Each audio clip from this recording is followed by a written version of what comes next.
तारीख के सफ़ात जब खामोशी से पलटते हैं तो इक़्तिदार के ऐवानों में होने वाले फ़ैसले और उनके बाद मुरतब होने वाले असरात के सारे हदोखाल वाज़े होकर सामने आ जाते हैं। पाकिस्तान के सियासी और कबायली मंजरनामे में नवाब अकबर खान बुगटी की शख्सियत हमेशा से बहस का मरकज़ रही है।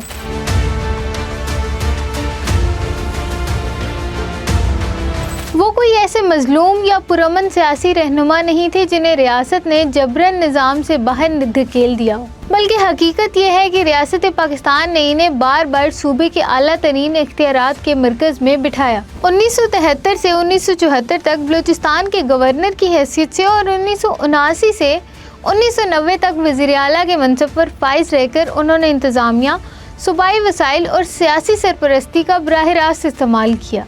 रियासत ने इन्हें अपने सियासी और आइनी ढांचे में मुकम्मल तौर पर जम और मुस्तहकम किया।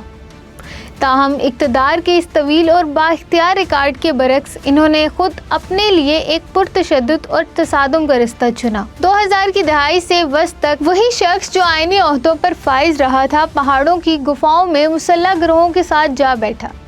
उन्होंने सिक्योरिटी फोर्सेस से बराह रास्त तसादुम किया और सुई गैस के अहम तनसीबात समेत कौमी बुनियादी ढांचों पर हमले के अहकाम दिए।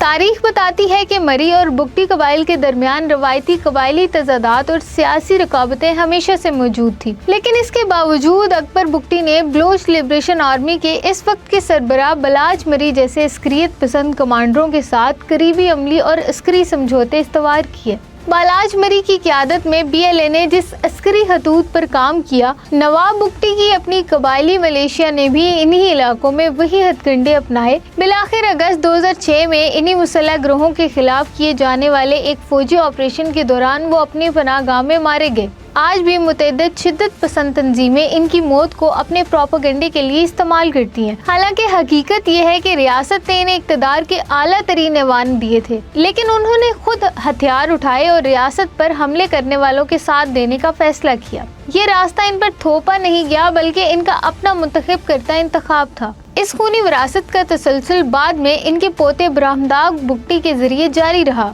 जिन्होंने बलोच रिपब्लिकन आर्मी की बुनियाद रखी। बाद के सालों में BRA ने BLA और BLF जैसे दीगर मुसल्लह गिरोहों के साथ मिलकर बरास जैसा अस्करी इत्तेहाद तश्कील दिया, जिसने खुदकुश धमाकों, सिक्योरिटी फोर्सेस पर हमलों, चीनी कारकुनों की टारगेट किलिंग और शहरी बुनियादी ढांचे को निशाना बनाकर खित्ते के अमन को शदीद नुकसान पहुंचाया। ऐवानों की नर्म कालीन छोड़कर पहाड़ों की गारों में जाना कोई मजबूरी नहीं, बल्कि अपनी जिद अना का सौदा था। नवाब अकबर बुगटी का ये फैसला बताता है कि जब सरदार अपने गुरूर के लिए बंदूक उठाता है तो सबसे ज़्यादा नुकसान उनके बेगुनाह लोगों का होता है, जिनके नाम पर यह खूनी खेल खेला जाता है।